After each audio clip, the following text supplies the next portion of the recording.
Hey, welcome back to Relentless Positivity Podcast. I'm your host, Joe Martin. Thank you so much for tuning in. I really appreciate your time.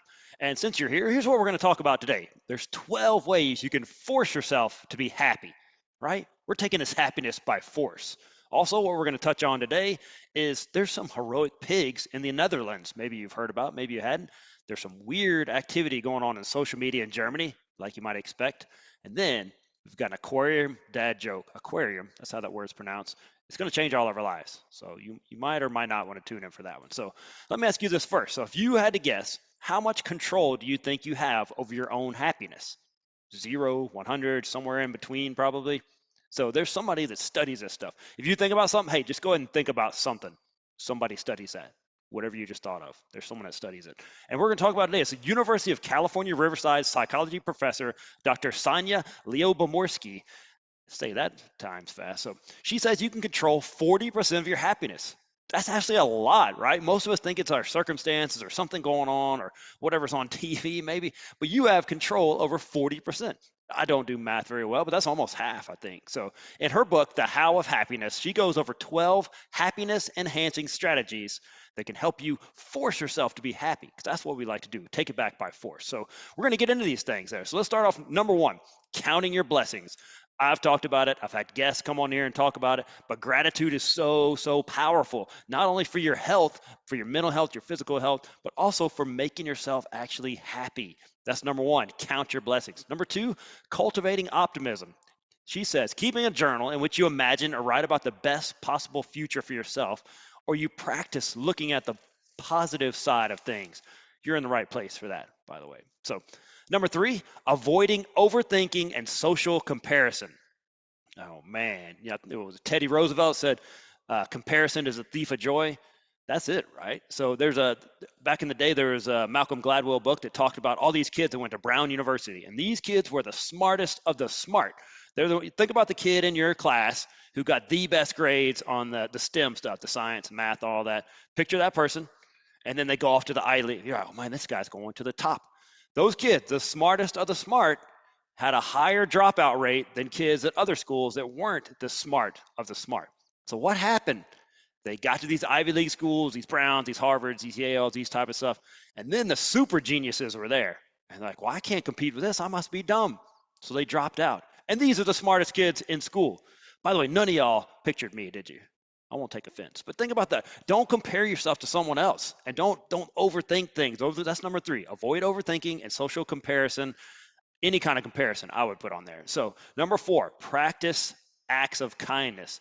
Man, whenever I get stuck in my business or I just don't feel good or anything like that, if I go out and help somebody else, it helps me so much more than I help that person. And that will do too. You could do it for a stranger, someone you know, whatever it is, do an act of kindness, and I guarantee some happiness will be forced upon yourself. Number five, nurturing relationships. That's a tough one for a lot of us, right? We got on social media, we're killing it, right? Facebook, Instagram, Snapchat, if you're my son, whatever these deals are, you're interacting. That's not it. That's not really nurturing a relationship. Sitting down and talking with somebody, having at the dinner table without the TV on, those type of things. Nurturing those relationships, true deep relationship. That's where happiness comes from, right? And none of us, me included, aren't doing that. We need to get on that. So number six, doing more activities that truly engage you. If you think about your day as you go through it, how many things are you truly engaged in? I know there's stuff you have to do, the work stuff and all that, just kind of getting through your day.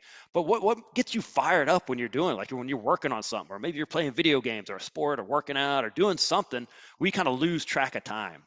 Find more ways to get more of those activities in your life, and you're going to be happier. All right, number seven, replaying and savoring life's joys. How often do you go out and reflect about all the good things that happen in your life? Most of us, we think about the bad things that happened today, yesterday, this week, or in our lives, and we forget about all the many blessings that we go through every day. There's so many of them out there. Hey, whatever grows is what you're kind of looking at, right? And you will find what you're looking for. If you're looking for more blessings, there they are. If you're looking for more crappy stuff, you will find that too. Which one do you choose? I'll leave that to you. Number eight, committing to your goals. She says picking one, two, or three significant goals, excuse me, that are meaningful to you and devoting time and effort pursuing them. Hey, there's nothing like going after a goal that you really want. right? That's what gets us fired. That kind of gets back to that other one that you're really fired up about doing something. But do you have any goals this year? What is your goal? And if you're truly committed to it, when you're truly committed and you're fired up and you have that powerful why, I've talked about that in past episodes, man, life is different for sure. And we are goal achieving people, right? So when you're on that path, you feel so much better. Number 9, developing strategies for coping. Oh man, do we have those? Do you have those? I got some. Most most things involve for me just exercise. That's just how I am. Inner meathead has always been like that. But she says practicing ways to endure or surmount a recent stress, hardship, or trauma is so important. Because here's what it is: bad things are going to happen all throughout your life. It's just a sad fact. How do you handle them? They're going to come up. We got to have ways to cope with healthy ways, not drinking. Maybe that's every now and then. If you're going out with friends, not just sitting on the couch with a bottle of Jack Daniels. Or the other day, I got to talking about some people. You remember Goldschlager?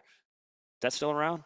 Anyway, that's not what we want. So you want to think about ways, strategies for coping to get through the tough times because they're coming. So how do you get through them is going to determine a lot of your happiness. And that kind of feeds into the next one. Sometimes these are related. Learning to forgive. If it's a journal or writing letters, even if you burn that letter. Abraham Lincoln used to write these letters to his enemies or people that were making him mad, and then he would just burn them. He'd feel so much better when he would do that. So think about ways, who do you need to forgive? So right now, just take a second, think about this. Who is someone right now, or for your past or what's going on, who do you need to forgive? Because half the time, these people don't even know we're all upset about them. Sometimes they do, but sometimes you're over there stewing and, it's just killing you inside. You got to start forgiving and moving on, especially if it's affecting your health and your relationships, that type of stuff. Forgive. It's tough. I know it's not easy, but it's something we need to do. All right, number 11, practicing religion and spirituality. It doesn't tell you which religion or how to be spiritual or something like that, kind of connecting to that higher power. So she has becoming more involved in your church, temple, or mosque, or reading and pondering spiritually themed books actually makes you more happy. Something to think about. Number 12, save the best for last, in my opinion, taking care of your body.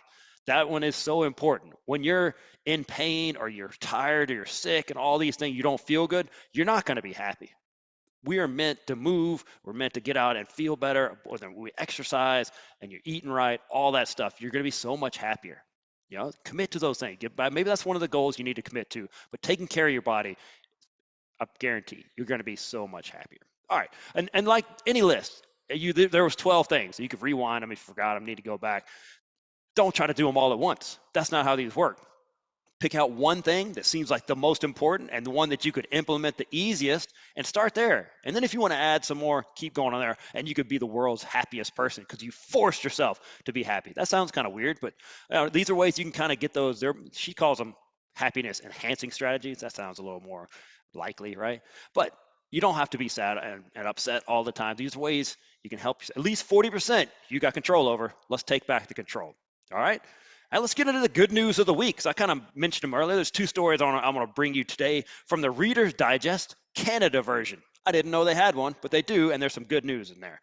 If you saw the latest Top Gun movie, you know how dangerous a bird strike can be, right? It almost cost them their lives. My gosh.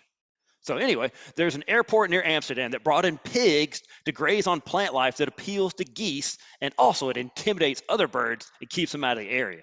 It's pretty crazy, right? These pigs and they're just eating and intimidating. That's awesome. Now, this was a 6-week pilot program, no pun intended, I guess, with airports, and no bird strikes occurred on their watch. How about that? Now, shout out to the pigs. First bacon, now this. Man, these guys are heroes. And girls. I don't know much about pigs, but they're heroes. But that's pretty cool. Those bird strikes, we can keep them out of there. Keep it up, pigs. Good job. All right. Well, it's a matter of time. The dadgum dogs are on Tinder now. At least in Germany they are. So in Germany, they had a bunch of people, like most places, that during the lockdowns and all that, people ran out and adopted pets. And then they went back to work and they bailed on their pets. Shame on you, by the way.